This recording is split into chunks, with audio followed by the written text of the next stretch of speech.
Praise the Lord.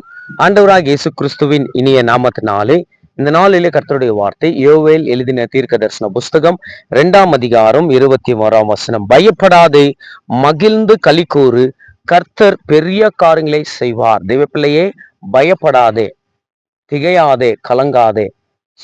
சிலருடைய கவலை எப்படி இருக்கும் என்றால், என்ன நடக்குமோ, என்ன ஆயிடுமோ, எது நடக்குமோ என்று பயப்படுவாங்க.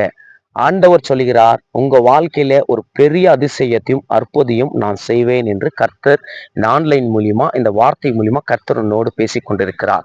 எதுக்காக பயப்படுறீங்க? கர்த்தர் ஒரு மனுஷனை பார்த்து முதல் சொல்ற வார்த்தை என்னவென்றால், பயப்படாதீங்க.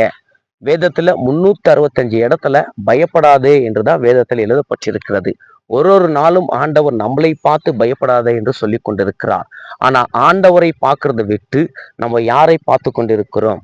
உலகத்தின் பின்பதாக ஓடிக்கொண்டிருக்கிறோம். தெய்வப்பிள்ளையே, இன்னைக்கு உன் பயத்திலிருந்து விடுதலை வேண்டுமா?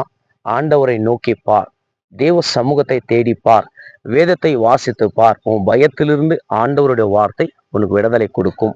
உங்க வாழ்க்கையில 2வது காரியம் சொல்கிறார், பெரிய காரியங்களை அவர் செய்வார். இதுவரைக்கும் ஒரு காரியத்துக்காக நீங்கள் ஜெபித்திருக்கலாம், ஒரு அற்புதத்துக்காக ஜெபித்திருக்கலாம், ஒரு திருமணத்துக்காக ஜெபித்திருக்கலாம், ஒரு கர்ப்பத்தின் கனிக்காக நீங்கள் ஜெபித்திருக்கலாம், ஒரு வீடுக்காக நீங்கள் ஜெபித்திருக்கலாம். ஆனா கர்த்தர் இந்த வார்த்தையை நீங்கள் விசுவாசிக்கும் போது ஆண்டவர் நிச்சயமாகவே உங்க வாழ்க்கையில சொல்லப்பட்ட வார்த்தைகள் எல்லாவற்றையும் உங்க வாழ்க்கையில அவர் நிறைவேற்றுவார். தெய்வப்பிள்ளையே, அவர் வாக்கு மாறாத தேவன். அவர் மனிதர் அல்ல, அவர் மனபுத்திரனும் அல்ல. அவர் வசனத்தை கொடுத்தும் அவர் நிறைவேற்றாத இருப்பாரோ என்று என்னாகமும் 23:19 சொல்லுகிறது.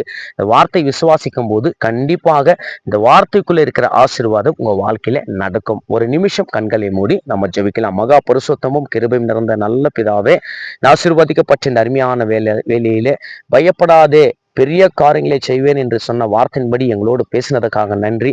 ஆன்லைன்ல பார்த்து கொண்டிருக்கிற பிள்ளைகளுக்கு இறங்குங்க, இறக்கம் காட்டுங்க, ஒரு அற்புதம் செய்யுங்க, பயத்திலிருந்து விடுதலை கொடுங்க. ஆன்லைன்ல இந்த வார்த்தைகள் மூலியமா ஆசீர்வதிக்கப்பட்டார்கள் என்று நான் விசுவாசிக்கிறேன். எல்லாவற்றும் கரத்தில் ஒப்புக் கொடுக்கிறோம். துதி கன மகிமை ஒருவருக்கே செலுத்துகிறேன். இயேசு கிறிஸ்துவின் நாமத்தில் வேண்டிக் கொள்கிறோம் ஜீவனுள்ள நல்ல பிதாவே. ஆமேன், ஆமேன், ஆமேன்.